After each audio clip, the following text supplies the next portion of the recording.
Hola, es un gusto saludarte y darte la bienvenida a nuestra reunión de domingo en la región GAM de la Ciudad de México. Mira lo que dice el Salmo 91. Vivamos bajo el cuidado del Dios Altísimo. Pasemos la noche bajo la protección del Dios Todopoderoso. Nuestro Dios es todopoderoso, es nuestro protector, es nuestra fortaleza y es en quien encontramos refugio. ¡Qué privilegio si habitamos en su abrigo! Bienvenidos.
¿Qué tal?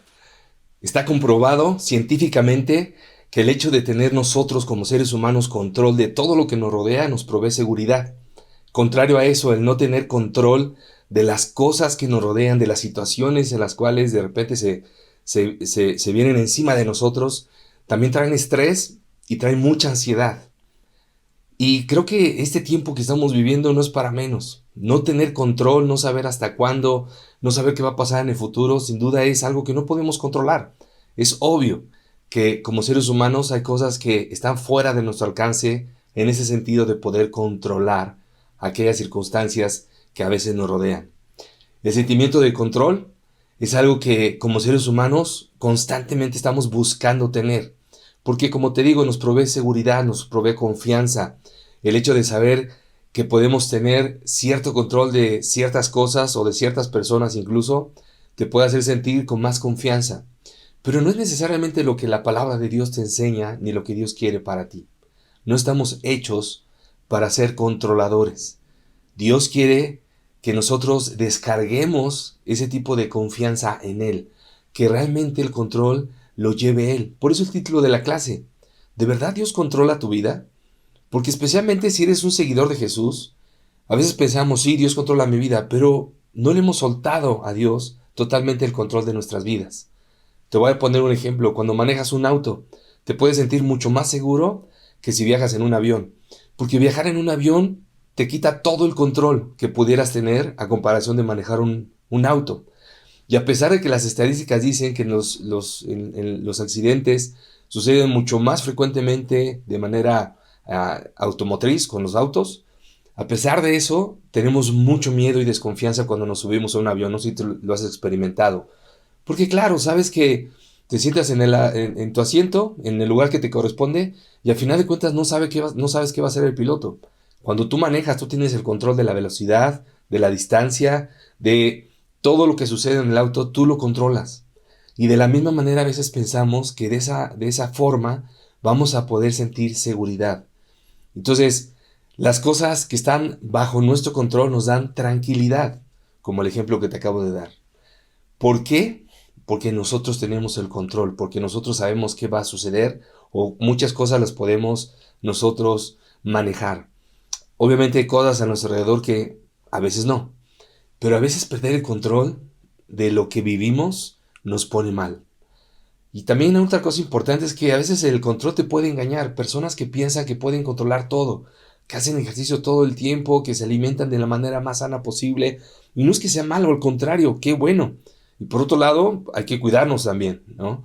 No estoy diciendo eso. El punto es cuando tú crees que a través de eso vas a tener control de tu salud. Y personas que a veces son muy, muy saludables, que son muy fitness, ¿no? Como se dice hoy, que hacen ejercicio, que comen de la manera más sana, que no comen cierto tipo de alimentos que los daña. De repente te encuentras con sorpresas de que tiene cáncer o una enfermedad mortal. Y eso se vuelve una catástrofe. O de la misma manera, gente que está ahorrando y ahorrando y ahorrando y de repente llega una enfermedad mortal y todo el dinero se va ahí. O por alguna situación, una catástrofe, pierden todo lo que han ahorrado. Y te das cuenta, no podemos tener al final control de nada. Porque al final el único que está en control y el único soberano sobre este mundo y nosotros mismos, ese es Dios. Por eso es que la gente que es tan controladora es la que más estresa, es la que más sufre, es la que más pierde la calma y la que más ansiedad vive. En esta pandemia, como te decía, es algo que estamos viviendo. No tenemos control, es obvio, no podemos controlar muchas cosas. Nos podemos cuidar, pero no podemos tener control de esta enfermedad. Descontrol produce ansiedad. ¿Qué nos enseña la palabra respecto de esto? ¿Qué es lo que quiero enseñarte el día de hoy? Mira lo que dice la palabra de Dios. Y vamos a ir hasta el principio de las Escrituras, en Éxodo. Bueno, casi al principio. Pero el pueblo de Israel fue escogido por Dios y Dios decidió amar, guiar y proteger a ese pueblo. Y Dios lo que hizo es aislar a ese pueblo cuando lo saca de Egipto. Conoce la historia, ¿no? Cuando lo perseguían los egipcios y esto como ves ahí la imagen del Mar Rojo, donde Moisés los saca. Y entonces empiezan a caminar y después del tiempo y después de ver el poder de Dios, la gente se empieza a desesperar porque Dios los estaba llamando a hacer algo que nunca antes habían hecho, que le cedieran el control a Dios de sus vidas. Y el pueblo fue aislado, el pueblo tuvo que aprender a depender de Dios, y Dios estaba dispuesto completamente a cubrir todas sus necesidades. Y vamos a ver esto que vemos en Éxodo 16, en el versículo 1. Mira lo que dice. Toda la comunidad israelita salió de Elim y llegó al desierto de Sin. Y estaban en el desierto. Dios los llevó ahí. Allí en el desierto, todos ellos comenzaron a murmurar contra Moisés y Aarón. Interesante, porque el pueblo cuando sale, pues obviamente estaba contento. Cuando ve el poder de Dios abrir el mar y todo lo que Dios había permitido para que ellos pudieran escapar de los egipcios, fue increíble. Pero llega este momento donde empiezan a murmurar en contra de los que los estaban guiando, Moisés y Aarón. Y les decían, ojalá el Señor nos hubiera hecho morir en Egipto. Imagínate lo que estaban diciendo. Ojalá nos hubieran hecho morir en Egipto. Allá nos sentábamos junto a las ollas de carne y comíamos hasta llenarnos. Pero ustedes ya dejaron de ver a Dios. Ustedes han traído al desierto, nos han traído al desierto para matarnos de hambre a todos. Mira lo que estaba pasando acá. La gente estaba criticando y murmurando en contra ya de los hombres. Y esa es nuestra naturaleza como seres humanos. Nos podemos ver reflejados completamente lo que estaban haciendo también el pueblo de Israel. Ya estaban todos enojados, estaban desesperados, frustrados, porque ellos no podían tener control de lo que Dios solamente podía tener control. Y entonces empiezan a culpar ¿a quién? A otros. Y esa es nuestra naturaleza. Empezamos a culpar a otros cuando nos empezamos a sentir mal, cuando nos empieza a ir mal, cuando empezamos a sufrir, empezamos a querer buscar culpables. Pero realmente a veces o no hay culpables, o realmente es algo que Dios está permitiendo que suceda en tu vida para que algo aprendas. Entonces el Señor dice en el versículo 4, le dijo a Moisés, voy a hacer que les llueva comida del cielo. La gente deberá salir cada día y recogerá lo necesario para ese día. Quiero ver, mira Dios, quiero ver quién obedece mis instrucciones y quién no. Es interesante, mira lo que dice ahí. ¿A través de quién Dios hablaba? Dios no le hablaba a la gente directamente, Dios le hablaba a través de los líderes que Dios había puesto al frente. ¿Eran perfectos? Por supuesto que no. Tenían sus errores, tenían sus debilidades, por supuesto. Y si ves la historia de Moisés, te vas a dar cuenta. Y de Aarón también, ¿no? Junto con su hermana María. Pero lo que Dios quería ver era la fidelidad, la confianza de la gente hacia Dios, que ellos decían creer y confiar. ¿Cuántos de nosotros no somos iguales? Decimos que creemos en Dios, que confiamos en Dios, pero cuando vienen las pruebas, esa confianza se va. Y entonces volteamos a buscar responsables o culpables de por qué estamos atravesando lo que estamos atravesando. Y a veces culpamos a medio mundo, pero no nos ponemos a pensar qué Dios quiere a través de esta situación de mí. El sexto día, versículo 5. Cuando preparen lo que van a llevar a casa, deberán recoger el doble de lo que recogen cada día. Dios ya había dado instrucciones específicas desde el versículo 4 que leímos, de que la gente debía salir cada día a recoger solo lo que necesitaba. Y Dios dice, quiero ver su fidelidad, quiero ver su confianza en mí, quiero ver quién obedece. Al sexto día, como viste ahí, dice que deberán recoger el doble, ¿no? De lo que recogían. Versículos, parte de 6 y de 7 dice, Moisés y Aarón dijeron entonces a los israelitas, por la tarde sabrán ustedes que el Señor fue quien los sacó de Egipto, y por la mañana verán la gloria del Señor. Porque ¿quiénes somos nosotros para que ustedes nos critiquen? Lo que estaba haciendo aquí Moisés es ayudándole a la gente a ver, si Dios nos ha elegido como su pueblo, si nos ha demostrado que nos ama, si ha hecho todo lo que hizo en Egipto, ¿no? ¿Te acuerdas de las plagas y todo lo que tuvo que hacer para que el faraón decidiera dejar al pueblo salir, y luego esta persecución que se hace en el Mar Rojo? O sea, después de ver tantos milagros, de ver tantas cosas que Dios había hecho con el pueblo había perdido su confianza en Dios y no estaba confiando en Él, sino más bien en lo que veían alrededor, en los hombres, en las circunstancias. Pero después de ver todo eso, la gente estaba mal. Estaba ya perdida espiritualmente hablando.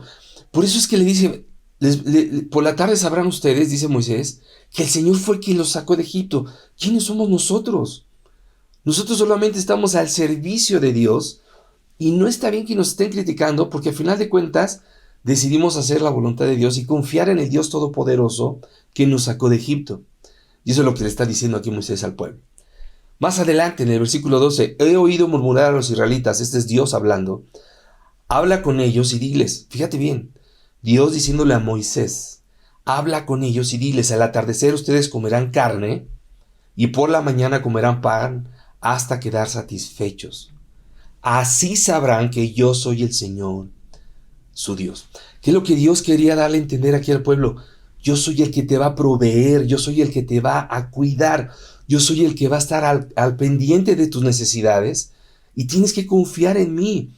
Cédeme el control a mí y no quieras tú controlar lo que normalmente estás acostumbrado a controlar. Cuando Moisés da las instrucciones, fíjate lo que está sucediendo. Y Dios aquí diciendo, estoy escuchando al pueblo que está murmurando, pero Dios estaba ofendido porque estaba pensando, la gente no confía en mí. Ya perdió su mirada. Y como te repito, después de ver todo lo que Dios hizo en ese trayecto, sí era como, ¿qué les pasa? En el 14, y esta es la orden que ha dado el Señor. Fíjate bien, recoja cada uno de ustedes lo que necesite para comer, y según el número de personas que haya en su casa, tome más o menos 2 litros por persona. Los israelitas lo hicieron así. Unos recogieron más, otros menos. Bueno, y si tú lees la historia, dice ahí que a nadie le faltó nada. Luego Moisés les dijo, nadie debe dejar nada para el día siguiente. Esto es bien interesante, porque Dios les está dando una instrucción específica a través de Moisés. ¿Y qué crees que pasó? Como pasa en todas las comunidades, mira. Sin embargo, versículo 20, algunos de ellos no hicieron caso a Moisés y dejaron algo para el otro día. Pero lo que guardaron se llenó de gusanos y apestaba. Dios les dio una instrucción específica. ¿Sabes qué es lo que Dios quería llevar al pueblo? A que se dieran el control a Él. Porque la gente al hacer esto, al querer tener más de lo que Dios le estaba diciendo que debería de tener, quería controlar, quería decir, no, pues yo quiero guardar algo para mañana. Y así tengo la seguridad, controlando esto, de que todo va a estar bien. Sin embargo, mira lo que pasaba ahí, lo que leímos, pero lo que guardaban se llenó de gusanos y apestaba. O sea, de nada le servía. Porque al final de cuentas Dios quería educar al pueblo a confiar en Él. Cuando les dice, ahí que leímos ahorita, ¿no? El 6º día deberán de recoger lo doble. Era el único día que podía recoger 2 porciones para el día siguiente.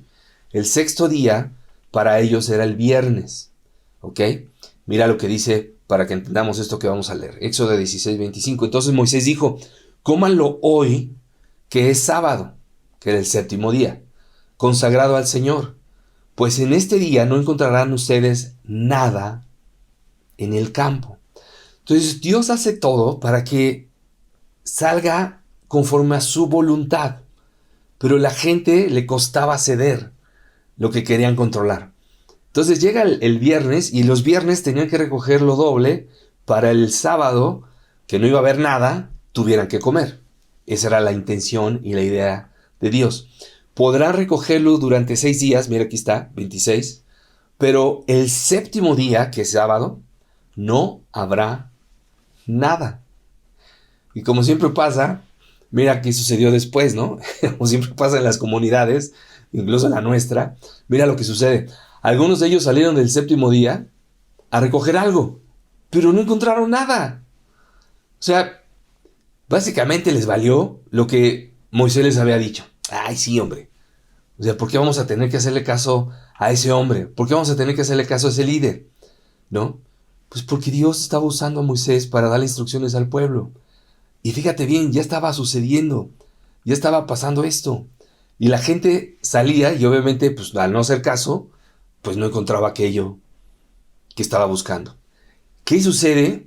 Pues Dios se ofende.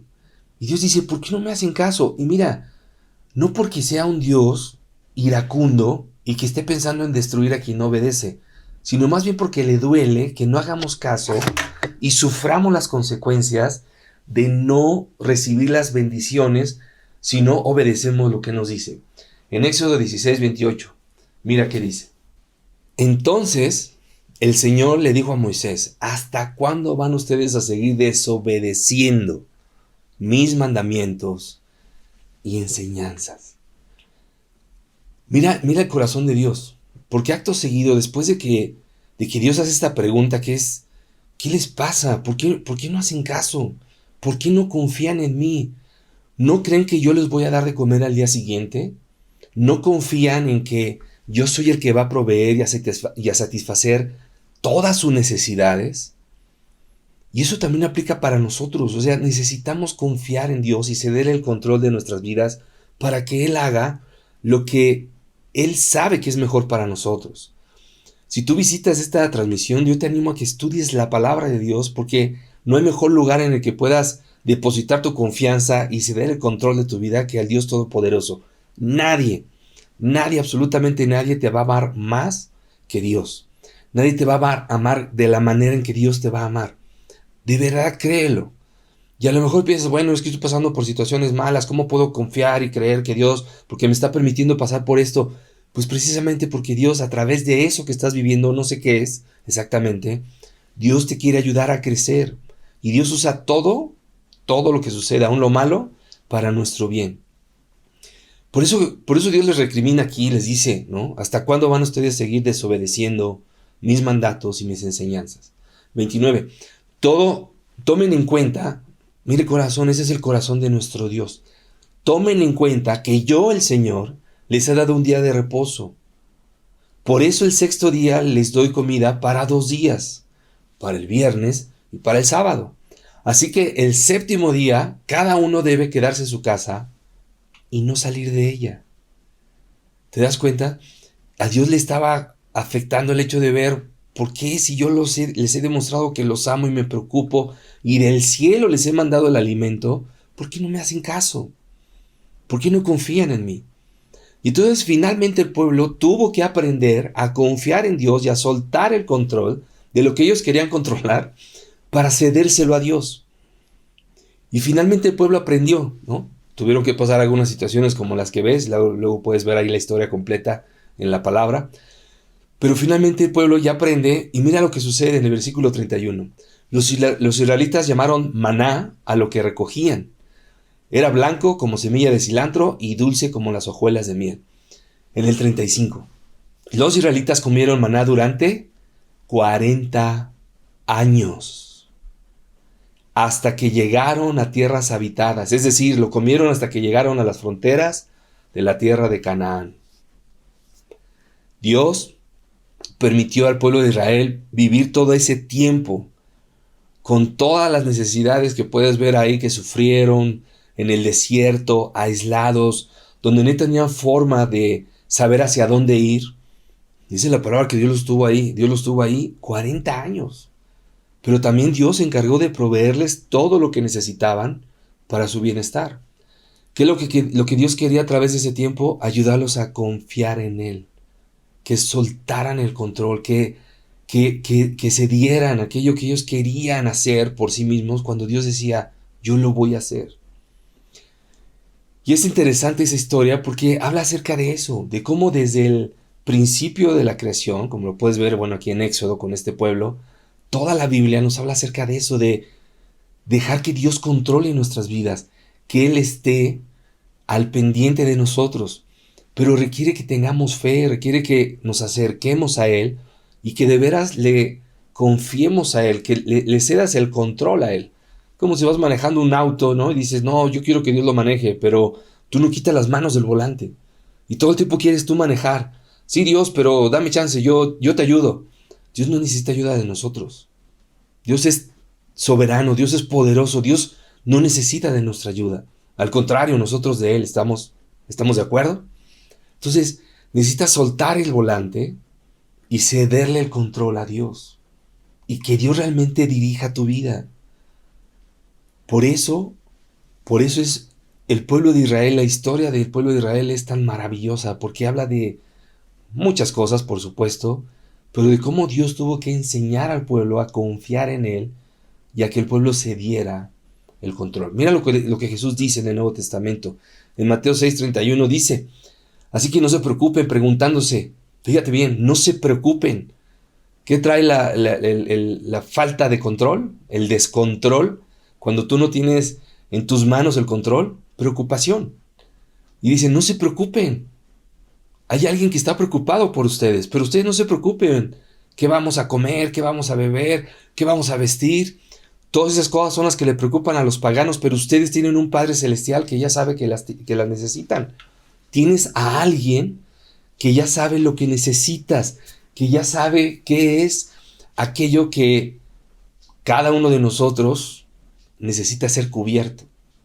Y Dios se va a encargar, ¿cuándo? A su debido tiempo. Dios lo va a hacer. En Lucas dice, después dijo Jesús a sus discípulos. ¿A quiénes? A sus discípulos. No fue abierto a todo el mundo. Fue a los que confiaban en Él, a quienes lo seguían.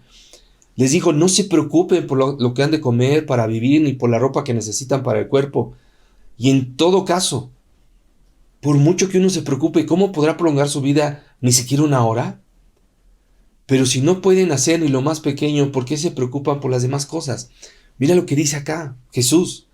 Porque tú puedes pensar, bueno, el Antiguo Testamento fue una historia muy particular. No, el deseo de Dios es que como seres humanos confiemos en Él y soltemos el control. Claro, tenemos que trabajar, tenemos que estudiar, tenemos que hacer lo que nos corresponde hacer. Pero al final, el resultado final, la consecuencia de lo que hacemos, ¿quién se va a encargar? Hablo de tu trabajo, hablo de lo que haces para poder prosperar, hablo de lo que haces para poder desarrollarte. A eso me refiero con el resultado. ¿Quién se va a encargar? Pues es Dios. Y sí, nosotros tenemos que hacer nuestra parte. Pero aquí lo que habla es algo de más de adentro de cada uno. Dice acá Jesús, por mucho que uno se preocupe, por mucho que uno esté angustiado, ¿de qué le sirve? No puedes prolongar tu vida ni siquiera una hora porque tu vida no está en tus manos, está en las manos de Dios. El control de nuestras vidas, el dueño de nuestra vida es Dios. Solamente Él sabe hasta qué día vamos a estar acá. Por eso es que el llamado es, ¿por qué te preocupas por cosas que no deberían preocuparte? Dice, porque todas estas cosas son las que preocupan a la gente del mundo. La instrucción, el llamado es a sus seguidores. Amigo, amiga, si tú nos visitas, eso es lo que Dios quiere, que te conviertas en un seguidor de Jesús y que aprendas a confiar en Él. Pero ustedes, fíjate lo que dice ahí, ustedes como seguidores de Jesús tienen un Padre que ya sabe que las necesitan. Ustedes pongan su atención en el reino de Dios y recibirán también estas cosas. Dios se va a encargar de cubrir todas tus necesidades, pero necesitas soltar el control y cedérselo a Dios. No te preocupes. Pon en oración tus necesidades a Dios. Te invitamos a eso. Estudiar la Biblia, conocer quién es Jesús, ser un seguidor de Él, una seguidora de Él. Y entonces a la iglesia la quiero llamar a pensar en necesitamos confiar y ceder el control a Dios y vivir despreocupados en el buen sentido.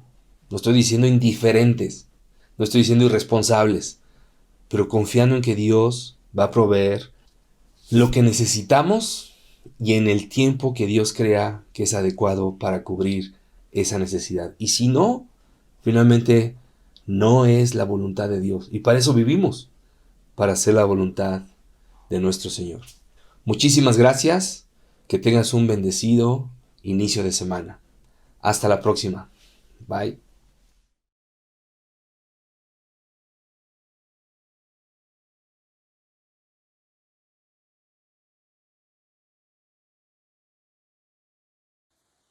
Juan 21:25.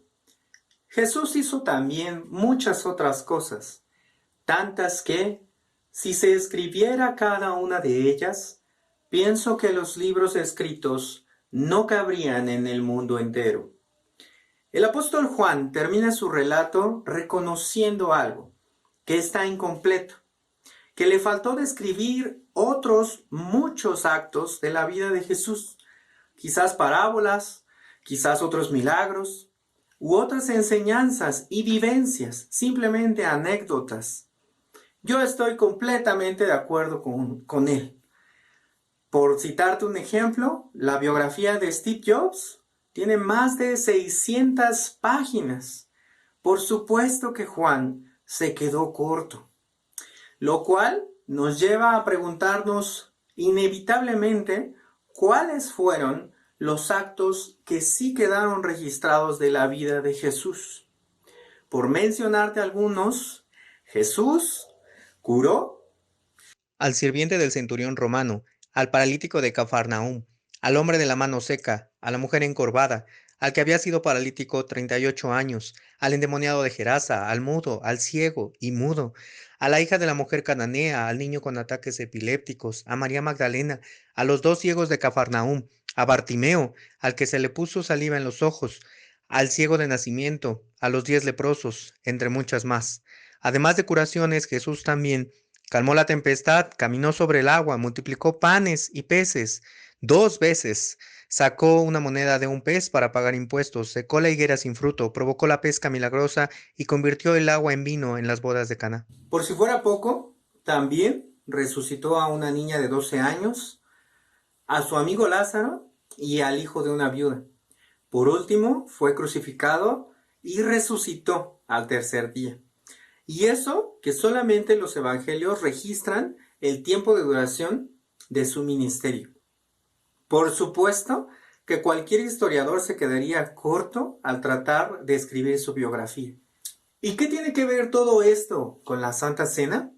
Pues bien, Jesús claramente se preparó cada día para cumplir su misión, para dar el mensaje que debía de dar a las personas que debía dárselos, preparar también a quienes debían continuar su misión y prepararse también para enfrentar la muerte en la cruz y convertirse así en fuente de salvación para todos.